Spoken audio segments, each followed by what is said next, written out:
Bab 701. Sekte Semi Suci. Aku akan pergi ke wilayah rahasia, tapi tidak sekarang.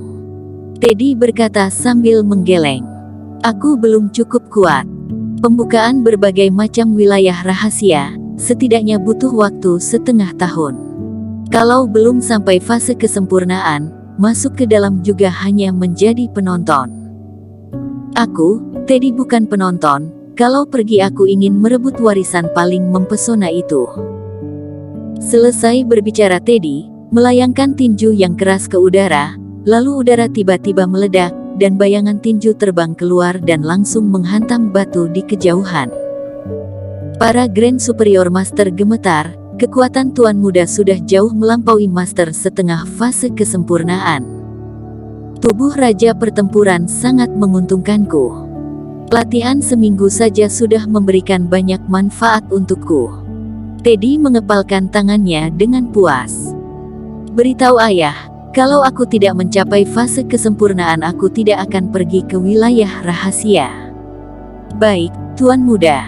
Grand Superior Master mengangguk. Di pulau yang jauh dari kota G. Di tebing pantai, Vinola Su memegang sebotol pil di tangannya, sorot matanya penuh kelembutan. Angin laut menghembus rambutnya, wajah cantik wanita itu terlihat sedang mengenang sesuatu. Matanya melihat ke lautan, seolah melintasi samudera yang luas dan melihat ke seberang pantai. Wilayah rahasia akan segera dibuka, Vinola juga akan masuk. Ujian terakhir sudah tiba, Erikin, apakah kita akan bertemu di wilayah rahasia? Sekte Qin. Erikin duduk bersila, sambil mengingat dengan seksama setiap pertempurannya dengan Alexander Ye.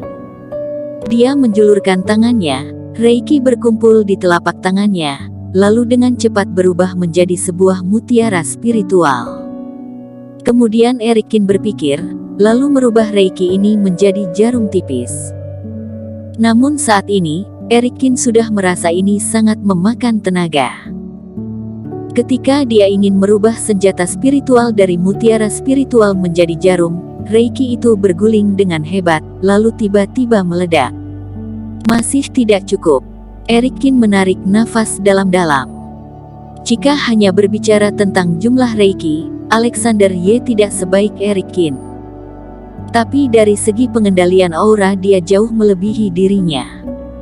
Ini seperti dua orang yang memiliki kekuatan yang sama, tapi jika salah satu dari mereka tahu bagaimana menggunakan kekuatan dengan lebih baik, maka orang ini pasti akan lebih kuat dari yang lain. Waktu pelatihanku terlalu singkat dan kenaikan levelku terlalu cepat, ini membuat fondasiku tidak sekokoh Kapten Ye yang telah bertahun-tahun menjalani pelatihan. Kalau Kapten Ye, pasti bisa menggunakan Reiki sampai batas maksimal. Sepertinya dalam hal pelatihan, masih banyak yang harus aku pelajari. Erikin memfokuskan diri dan terus berlatih dengan keras. Dia berlatih dari siang hingga malam, tak lama, 1 minggu telah berlalu. Dalam jangka waktu ini, banyak orang di dunia bela diri telah merasakan perbedaan. Reiki di dunia benar-benar berubah. Di Sekte Qin, murid-murid yang kultivasinya meningkat juga bertambah secara signifikan. Bahkan di antara 18 instruktur tua yang Erikin undang, kultivasi 4 di antaranya telah meningkat. Saat ini, kabar wilayah rahasia Sekte Guzong akan segera dibuka mulai menyebar dengan heboh di kalangan dunia bela diri. Erikin, wilayah rahasia pertama akan dibuka dalam 3 hari. Apa rencanamu? Ye Zun menghampirinya sambil bertanya. Apa rencanamu? Erikin berkata, sebelumnya aku berjanji membantumu menyelesaikan beberapa masalah, kapan kamu pergi wilayah rahasia? Itu tidak ada di gelombang pertama, selain itu kultivasimu sedikit rendah. Nada bicara Ye Zun membuat Erikin mengangkat alisnya. Rasanya, Ye Zun ini sedikit meremehkan dirinya. Astaga, kamu jangan seperti itu. Wilayah rahasia yang kumaksud adalah Sekte Guzong yang sangat terkenal, tingkat kesulitannya juga lumayan tinggi. Tapi begitu berhasil melewatinya, akan mendapat banyak manfaat. Tentu saja, kamu harus berkultivasi sedikit lebih tinggi lagi agar lebih mantap, kata Ye Zun. Begini, ini beberapa wilayah rahasia yang mudah ditembus yang baru-baru ini aku rincikan.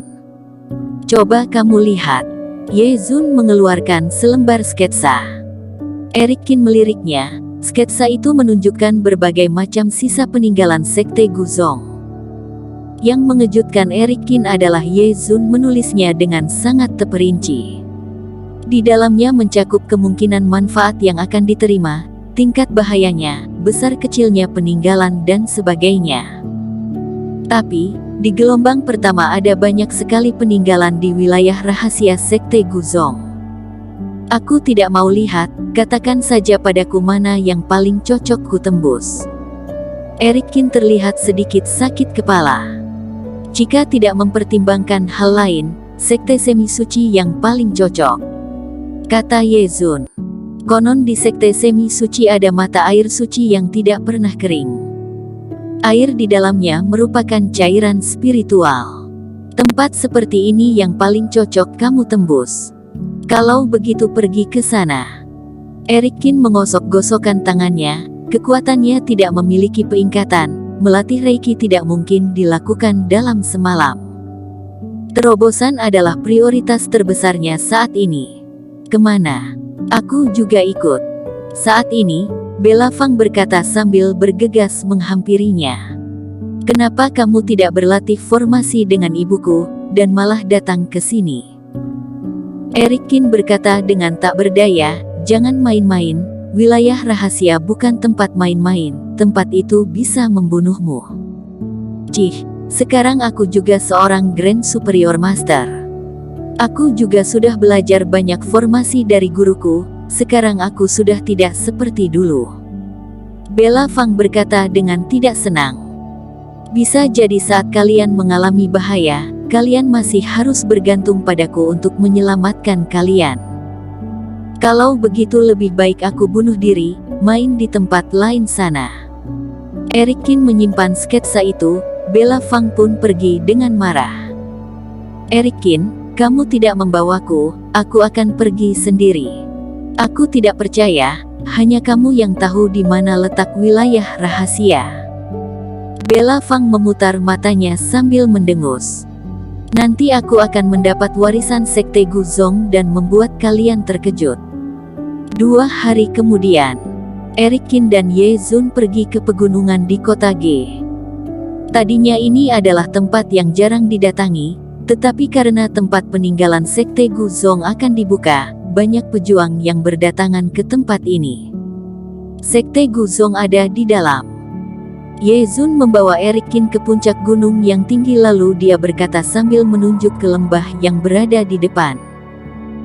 Eric Qin melihat lembah yang dikelilingi pegunungan itu, ada kabut putih tebal yang menyelimuti lembah itu, dia tidak bisa melihat bagian dalamnya, tempat itu terlihat agak misterius.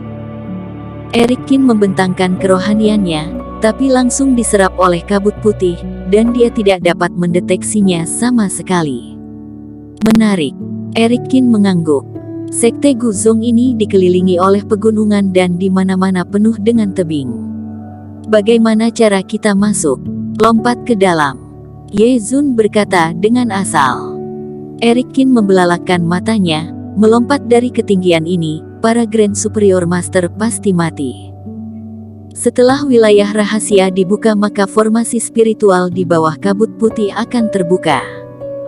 Saat kita jatuh ke dalam kabut putih, kita akan dibawa masuk ke dalamnya oleh formasi itu. Kamu tidak perlu khawatir. Ye Zun terlihat sangat mengerti. Saat mereka sedang mengobrol, terdengar suara dari samping. Meskipun lembah ini dikelilingi pegunungan, tapi hanya ada beberapa puncak gunung yang bisa mereka pijaki. Jadi di sekitar, sebenarnya ada banyak pejuang. Wow, Tuan Muda Han ada di sini, Tuan Muda Han tampan sekali. Aku sudah lama mendengar Tuan Muda Han memiliki wajah tampan, dia adalah pria tampan yang jarang ditemui, melihatnya hari ini, aku rasa dia benar-benar pantas mendapatkan reputasi ini. Tak hanya itu, Tuan Muda Han juga memiliki karakter yang baik. Di dunia bela diri dia terkenal rendah hati. Siapapun yang mendengar namanya akan mengacungkan jempol. Saat ini beberapa pejuang wanita melihat ke satu arah sambil membahasnya dengan penuh semangat. Eric Kin juga melihat ke sana dengan penasaran. Dia melihat seorang pria berpakaian putih dan bermata jernih sedang berjalan dengan perlahan sambil tersenyum. Sambil berjalan, dia memberi hormat kepada pejuang yang dikenalnya. Dia terlihat sangat lembut dan benar-benar terlihat seperti pria kuno. Sikapnya yang sopan dan parasnya yang tampan langsung membuatnya menjadi pusat perhatian orang-orang. Bersambung. Terima kasih telah menonton video ini sampai akhir. Jangan lupa subscribe dan nantikan kisah episode selanjutnya hanya di Novel Story. Salam.